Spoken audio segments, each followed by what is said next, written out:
Everybody, welcome to AC सागर यानी Aditya English classes सागर। आज की आपकी इंग्लिश क्लास बहुत खास है। आज हम वर्क करने जा रहे हैं एडवर्ब देयर पर।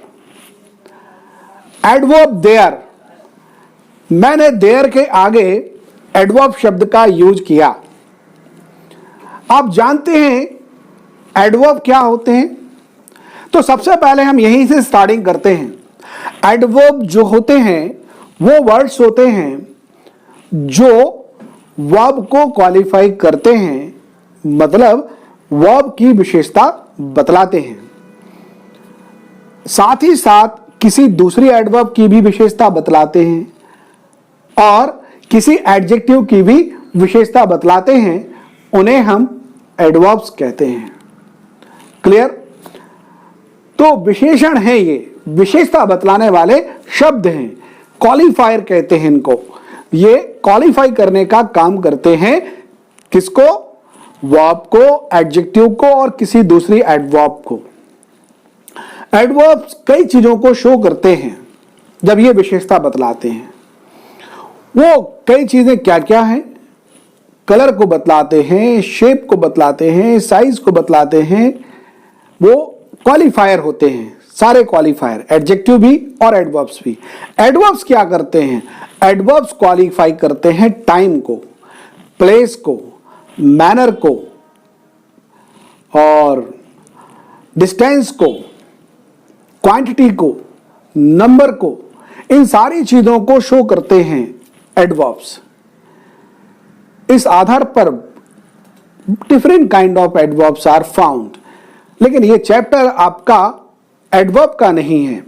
फिलहाल हम चर्चा करने जा रहे हैं एडवर्ब देयर की।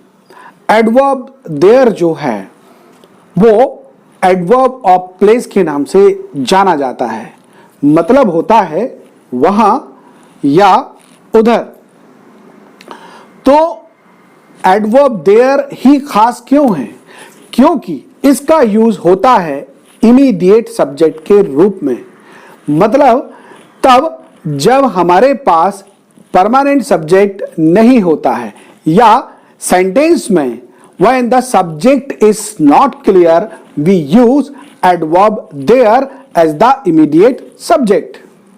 तो सेंटेंस में जब सब्जेक्ट क्या नहीं होता है, क्लियर नहीं होता है, स्पष्ट नहीं होता है, उस कंडीशन में एडवर्ब देयर को हम सब्जेक्ट के रूप में इस्तेमाल में लाते हैं। तो कब नहीं होता है, इसको समझने के लिए मैं आपको बता दूं, आपको कुछ एग्जाम्पल्स देखना होंगे। लेकिन इसके पहले आपको बता दूं, एडवर्ब ऑफ प्लेस का मतलब वहां या उधर होता है। जब इसको हम सब्जेक्ट के रूप में यूज करते हैं, दोस्तों याद रखिएगा, उस समय देयर का कोई मीनिंग नहीं निकलता है। देयर का मीनिंग नहीं निकलता है, याद रखिएगा, जब इसको हम सब्जेक्ट के रूप में यूज में लाते हैं। वैसे भी आप जानते हैं कि सब्जेक्ट का काम एडवर्ब नहीं करते।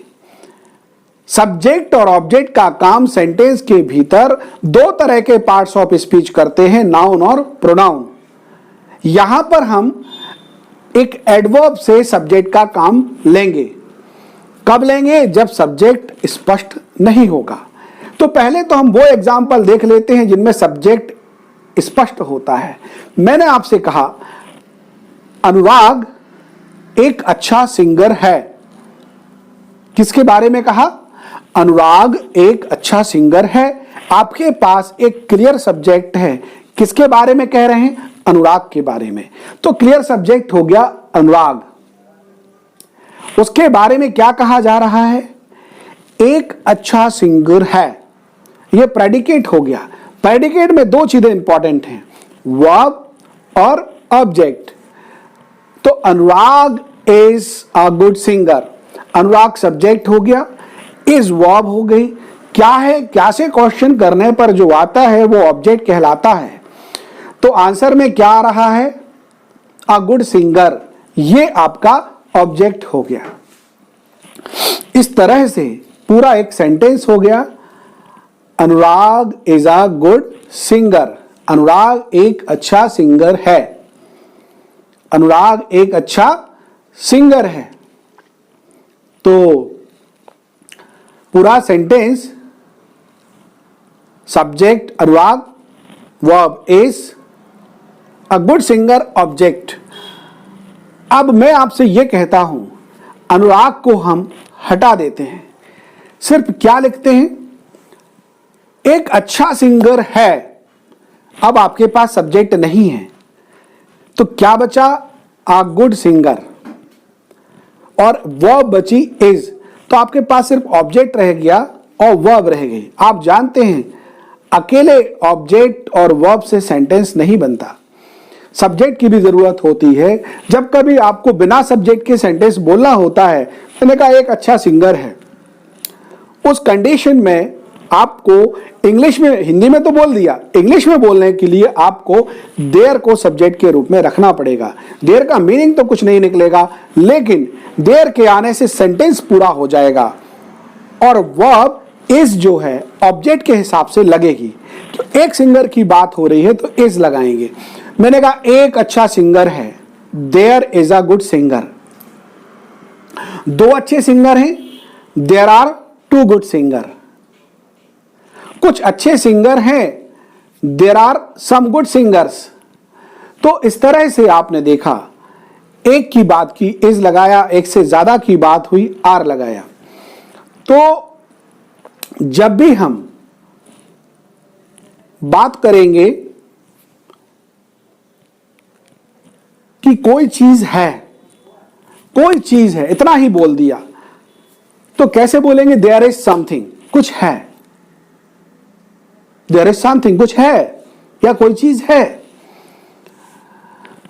मैंने कहा इस हॉल में एक अच्छा सिंगर है।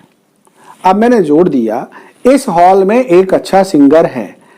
किसकी चर्चा हो रही, किसकी चर्चा हो रही, एक अच्छा सिंगर है, यह है sentence.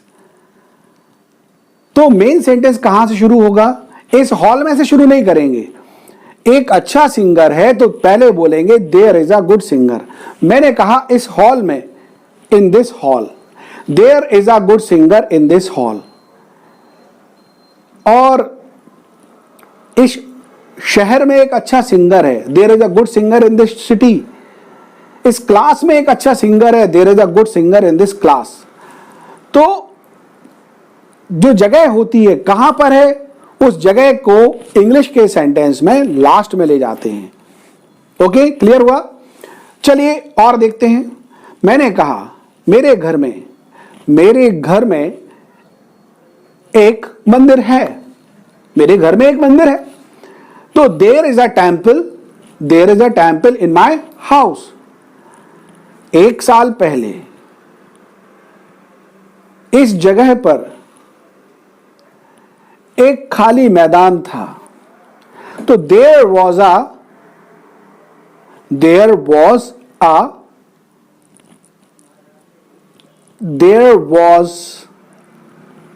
a blank ground. There was an empty ground. एक खाली मैदान था। मैंने कहा इस जगह पर, तो इस जगह के लिए पीछे ले जाएंगे इंग्लिश में, क्या बोलेंगे, ऑन दिस प्लेस। हमारे शहर में 25 प्राइवेट कॉलेज हैं।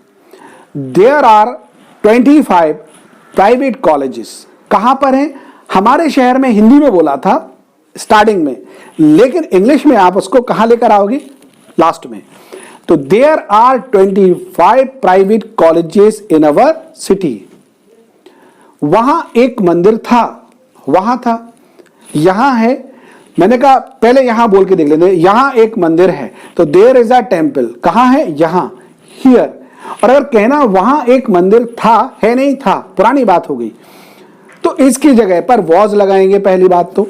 और एक मंदिर की बात हो रही है इसलिए वॉज, एक से ज्यादा की बात होती तो वर लगाते। Okay, there was an old temple, कहां पर, वहां के लिए अब देयर को फिर से लगाएंगे, वही देयर जो स्टार्टिंग में लगाया था। स्टार्टिंग में वो सब्जेक्ट का काम कर रहा था, उसका कोई मीनिंग नहीं।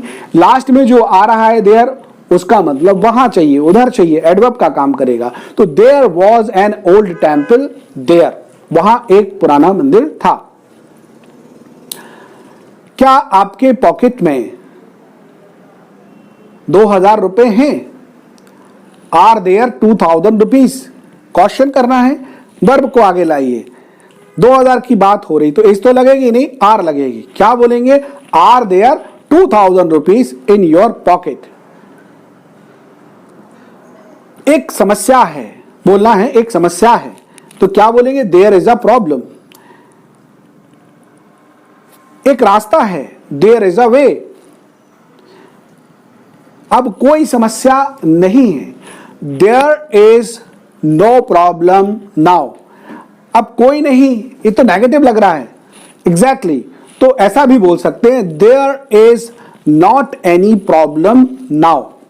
अब कोई समस्या नहीं है। तो नॉट एनी में दो शब्द लग गए, नॉट और एनी, बड़ा सेंटेंस हो जाता है। हमेशा बचना चाहिए बड़ा सेंटेंस बनाने से, अगर एक शब्द से काम चलता है तो नॉट एनी की को हम रिप्लेस कर सकते हैं नो से। तो क्या बोलेंगे? अब कोई समस्या नहीं है, there is no problem now. Question करेंगे, क्या कोई समस्या है? Is there any problem? तो दोस्तों ये मैंने कुछ एग्जाम्पल्स आपको दिए। अब मैं आपको बताना चाहूंगा यहां, ये सेंटेंस जो आपके चल रहे हैं ये बीइंग टाइप सेंटेंस है। याद रखिएगा, देयर का यूज सब्जेक्ट के रूप में केवल और केवल आपको बीइंग टाइप सेंटेंस के लिए करना है। सेंटेंस जो होना बतलाते हैं, ये सेंटेंस होना बतलाते हैं, इसलिए इनमें से इन्हीं सेंटेंस में आप देयर का यूज करोगे। और याद रखिएगा, जब हाउ मैनी से क्वेश्चन पूछा जाता है, हमारे शरीर में कितनी हड्डियां हैं, कितनी अस्थियां हैं, तो क्या बोलेंगे? How many bones are in our body. तो आंसर क्या होगा? आंसर हाउ मैनी का जब भी आएगा देयर से ही आएगा। There are around, there are around, around क्यों बोले? हमारे शरीर में 206 हड्डियां हैं, तो there are 206 bones in our body. There are 206 bones in our body. अगर हाउ मच से क्वेश्चन किया जाए तो कुएं में कितना पानी था? How much water was in the well. तो आंसर क्या देंगे? कुएं में बहुत सारा पानी था।